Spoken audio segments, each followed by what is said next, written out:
ಓಂ ಶ್ರೀ ಗುರುಭ್ಯೋ ನಮಃ. ಫ್ರೆಂಡ್ಸ್, ಎಲ್ಲರಿಗೂ ನಮಸ್ಕಾರ. ಪ್ರೀತಿಯ ಸಿಂಹರಾಶಿಯ ಆತ್ಮೀಯ ಬಂಧುಗಳೇ, ಸಿಂಹರಾಶಿ ಅಂದರೆ ಕಾಡಿನ ರಾಜ. ನಿಮ್ಮ ನಡಿಗೆ ರಾಜನಡಿಗೆ, ನಿಮ್ಮ ಮಾತಿನಲ್ಲಿ ಆಜ್ಞೆ, ನಿಮ್ಮ ಮನಸ್ಸಿನಲ್ಲಿ ಎಲ್ಲರಿಗೂ ನೆರವಾಗಬೇಕು ಎಂಬ ದೊಡ್ಡ ಗುಣ.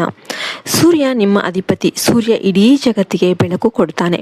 ನೀವು ಕೂಡ ನಿಮ್ಮ ಕುಟುಂಬಕ್ಕೆ, ನಿಮ್ಮ ಟೀಮ್ಗೆ ಬೆಳಕು ಆಗಬೇಕು ಅಂತ ಹಂಬಲಿಸ್ತಾ ಇದ್ದೀರಿ.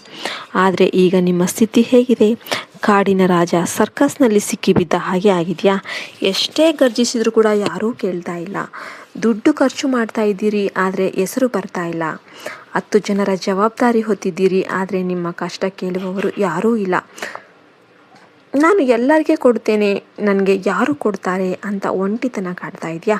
ಇವತ್ತು ಒಂದು ರಾಜ ರಹಸ್ಯ ನಾನು ನಿಮಗೆ ಹೇಳ್ತೇನೆ. ಸಿಂಹರಾಶಿಯ ರಾಜನಿಗೆ ಕೂಡ ಒಂದು ಸಿಂಹಾಸನ ಬೇಕು. ಆ ಸಿಂಹಾಸನವನ್ನು ಕಟ್ಟಿಕೊಡುವವಳು ಯಾರು ಗೊತ್ತಾ? ಒಬ್ಬ ಮಹಾರಾಣಿ. ಹೌದು, ಒಬ್ಬ ಸ್ತ್ರೀ. ಆಕೆಯ ಬೆಂಬಲ ಸಿಕ್ಕ ತಕ್ಷಣ ನಿಮ್ಮ ಗರ್ಜನೆಗೆ ಜಗತ್ತು ತಲೆಬಾಗುತ್ತೆ. ನಿಮ್ಮ ದಾನ ಗುಣಕ್ಕೆ ಲಕ್ಷ್ಮಿ ಕಳೆ ಸೇರುತ್ತೆ. ನೀವು ಖರ್ಚು ಮಾಡಿದ ಪ್ರತಿ ರೂಪಾಯಿ 10 ರೂಪಾಯಿ ಆಗಿ ವಾಪಸ್ ಬರುತ್ತೆ. ಆ ಮಹಾರಾಣಿ ಯಾರು? ನಿಮ್ಮ ಪತ್ನಿಯ, ತಾಯಿಯ, ಮಗಳ ಅಥವಾ ಬಿಸ್ನೆಸ್ಸಲ್ಲಿ ಸಿಗುವ ಲಕ್ಷ್ಮಿಯ?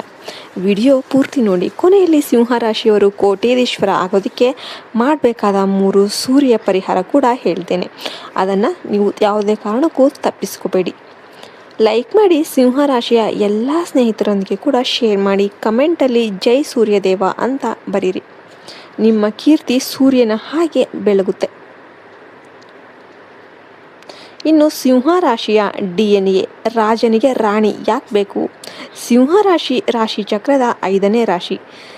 ಚಿಹ್ನೆ ಸಿಂಹ, ತತ್ವ ಅಗ್ನಿ, ಅಧಿಪತಿ ಸೂರ್ಯ. ನಿಮ್ಮ ಬಲ, ನಾಯಕತ್ವ, ಹುಟ್ಟು ಲೀಡರ್. ಜನ ನಿಮ್ಮ ಹಿಂದೆ ಬರ್ತಾರೆ. ಕೈ ಬಿಚ್ಚಿ ದಾನ ಮಾಡ್ತೀರಾ. ಯಾರದ್ದೇ ಕಷ್ಟ ಅಂತ ಅಂದರೆ ಮೊದಲು ನಿಲ್ಲೋದು ನೀವೇ ಆಗಿರ್ತೀರ.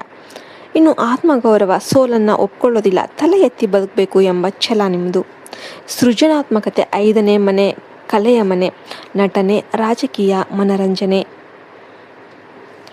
ಸ್ಪೆಕ್ಯುಲೇಷನಲ್ಲಿ ನೀವು ಎತ್ತಿದ ಕೈ. ನಿಮ್ಮ ವೀಕ್ನೆಸ್ ಏನಪ್ಪ ಅಂದರೆ ಅಹಂಕಾರ, ನನಗೆಲ್ಲ ಗೊತ್ತು ಎಂಬ ಭಾವ. ಸಲಹೆ ತೆಗೆದುಕೊಳ್ಳೋದಕ್ಕೆ ಹಿಂದೇಟಾಗ್ತೀರ. ಇನ್ನು ನೀವು ಪ್ರಶಂಸೆ ದಾಸ ಆಗಿರ್ತೀರ. ಯಾರಾದರೂ ಏನಾದರೂ ಹೊಗಳ್ಬಿಟ್ರು ಅಂದರೆ ಅದಕ್ಕೆ ಕರಗಿ ಹೋಗಿಬಿಡ್ತೀರ.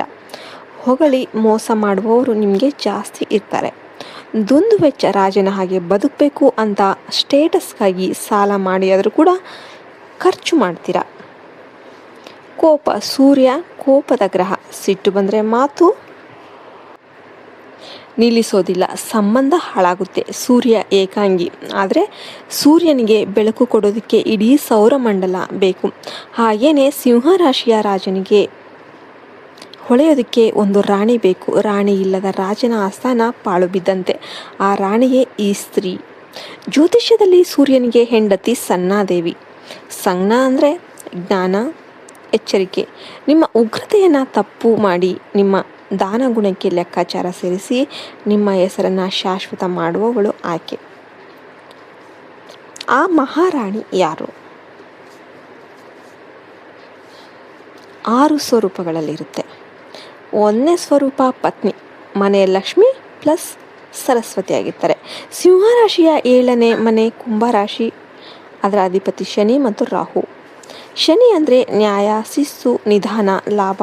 ರಾಹು ಅಂದರೆ ವಿದೇಶ, ಟೆಕ್ನಾಲಜಿ, ವೈರಲ್. ನಿಮ್ಮ ಪತ್ನಿ ಶನಿಯ ಅಂಶ ಹೊಂದಿರ್ತಾಳೆ. ನೀವು ಬೆಂಕಿ ಆದರೆ ಅವಳು ನೀರು ಅಲ್ಲ, ಮಣ್ಣು. ನಿಮ್ಮ ಉಗ್ರತೆಯನ್ನು ಹೀರಿಕೊಂಡು ಗಟ್ಟಿ ಅಡಿಪಾಯ ಹಾಕ್ತಾಳೆ. ನೀವು ದಾನ ಮಾಡಲು ಹೋದರೆ ಮೊದಲು ಮನೆಯಲ್ಲಿ ಅಕ್ಕಿ ಇದೆಯಾ ನೋಡಿ ಅಂತ ಕೇಳ್ತಾಳೆ. ಇದರಿಂದ ನಿಮಗೆ ಬೇಸರ ಆಗ್ಬೋದು, ಆದರೆ ಅದೇ ನಿಮ್ಮನ್ನು ದಿವಾಳಿಯಿಂದ ಕಾಪಾಡೋದು. ಮದುವೆ ನಂತರ ಸಿಂಹರಾಶಿಯವರಿಗೆ ಸರ್ಕಾರಿ ಗೌರವ, ರಾಜಕೀಯ ಸ್ಥಾನ, ದೊಡ್ಡ ಕಂಪನಿಯ ಹೆಡ್ ಪೋಸ್ಟ್ ಸಿಗುತ್ತೆ. ಯಾಕೆಂದರೆ ಪತ್ನಿ ನಿಮ್ಮ ಇಮೇಜ್ ಮ್ಯಾನೇಜರ್ ಆಗಿರ್ತಾರೆ. ನೀವು ವೇದಿಕೆ ಮೇಲೆ ಗರ್ಜಿಸಿದರೆ ಹಿಂದೆ ನಿಮ್ಮ ಬಗ್ಗೆ ಒಳ್ಳೆಯ ಮಾತು ಹರಡುವುದು ಆಕೆಯೇ ಆಗಿರ್ತಾರೆ.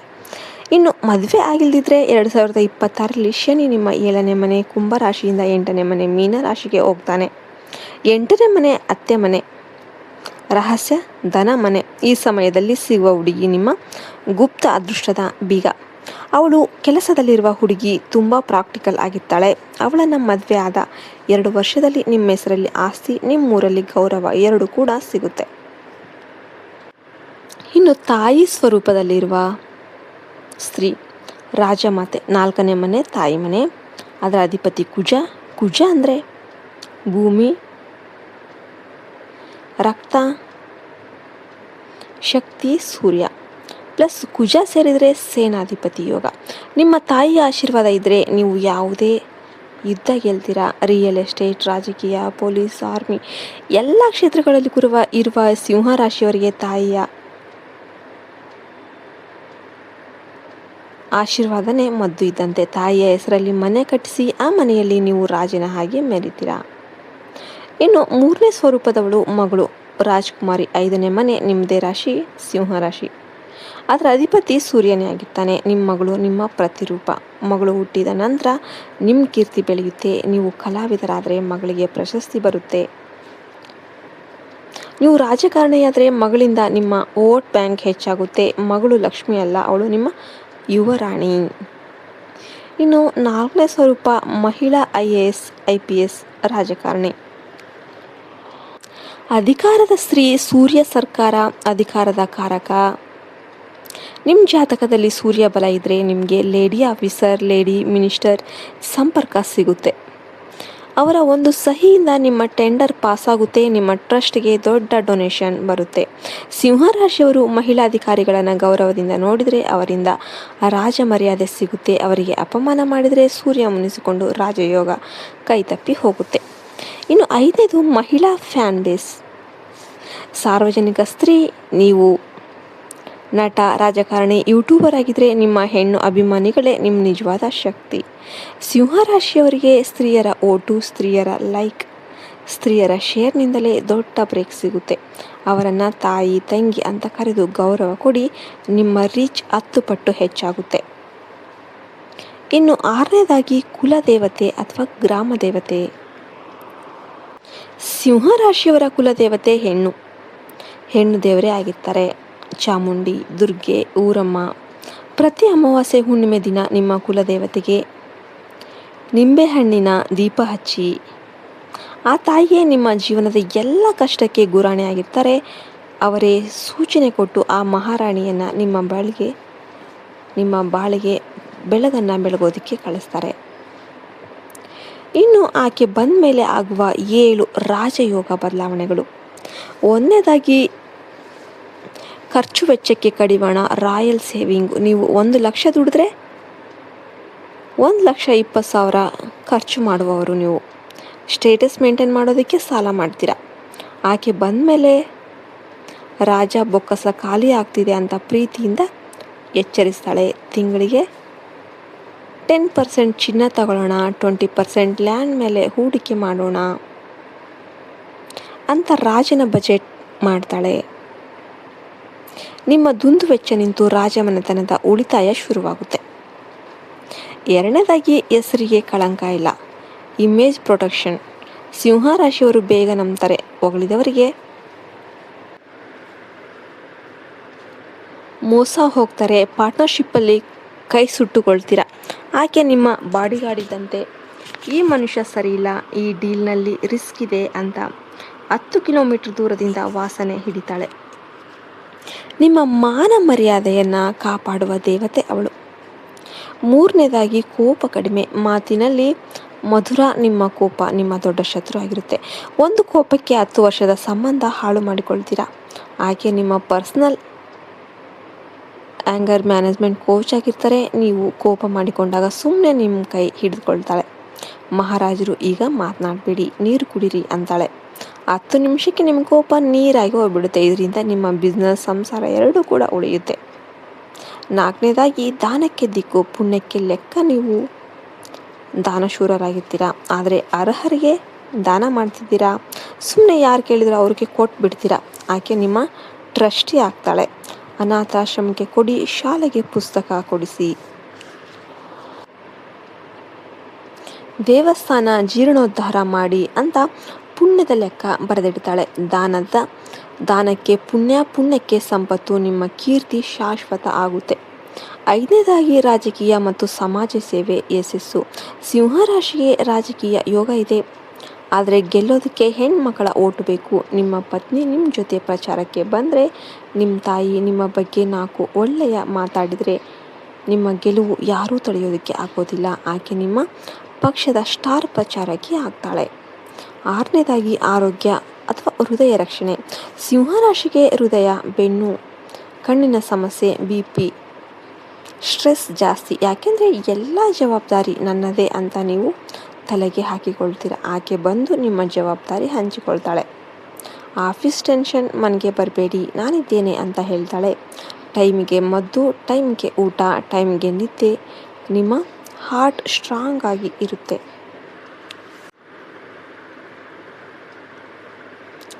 100 ವರ್ಷ ರಾಜ್ಯಭಾರವನ್ನು ಮಾಡ್ತೀರ. ಏಳನೇದಾಗಿ ಸಂತಾನ ಭಾಗ್ಯ, ವಂಶೋದ್ಧಾರಕ. 5ನೇ ಮನೆ ಸಿಂಹ, ನಿಮಗೆ ಗಂಡು ಸಂತಾನ ಯೋಗ ಜಾಸ್ತಿ. ಆ ಮಗ ನಿಮ್ಮ ಹೆಸರನ್ನು ಇನ್ನೂ ಎತ್ತರಕ್ಕೆ ಕೊಂಡೊಯ್ತಾನೆ. ಆಕೆ ನಿಮ್ಮ ವಂಶದ ವಾರಸುದಾರ ಕೊಡುವ ಮಹಾಮಾತೆ ಆಗ್ತಾಳೆ. ನಿಮ್ಮ ಆಸ್ತಿ, ನಿಮ್ಮ ಕೀರ್ತಿ ಮುಂದಿನ ತಲೆಮಾರಿಗೆ ಹೋಗುತ್ತೆ. ಇನ್ನು 2026ರಿಂದ 2028ರಲ್ಲಿ ಗೋಚಾರ. ಸಿಂಹರಾಶಿಯ ಸುವರ್ಣಯುಗ ಅನ್ನೋದು ಆರಂಭವಾಗುತ್ತೆ. ಸಿಂಹರಾಶಿಯವರೇ, ನಿಮ್ಮ ಕಿರೀಟಕ್ಕೆ ವಜ್ರ ಇಡುವ ಕಾಲ ಬಂದಿದೆ. ಗುರು 9ನೇ ಮನೆ ಮೇಷದಲ್ಲಿ 2026 ಏಪ್ರಿಲ್ವರೆಗೆ ಇರ್ತಾನೆ. ಭಾಗ್ಯದ ಬಾಗಿಲು ತೆರೆದಿದೆ. ತಂದೆ, ಗುರು, ದೇವರ ಕೃಪೆ, ವಿದೇಶ ಪ್ರಯಾಣ, ದೊಡ್ಡ ಡೀಲ್. ಗುರು 10ನೇ ಮನೆ ವೃಷಭ ರಾಶಿಗೆ ಮೇ 2026ರಿಂದ ಕೆಲಸದ ಮನೆಯಲ್ಲಿ ಗುರು. ಇದುವೇ ರಾಜಯೋಗ, ಪ್ರಮೋಷನ್, ಹೊಸ ಬಿಸ್ನೆಸ್, ಸರ್ಕಾರಿ ಕೆಲಸ, ಸರ್ಕಾರಿ ಗೌರವ. ನಿಮ್ಮ ಫೋಟೋ ಪೇಪರಲ್ಲಿ ಬರುತ್ತೆ. ಶನಿ 8ನೇ ಮನೆ ಮೀನದಲ್ಲಿ, 8ನೇ ಮನೆ ರಹಸ್ಯ.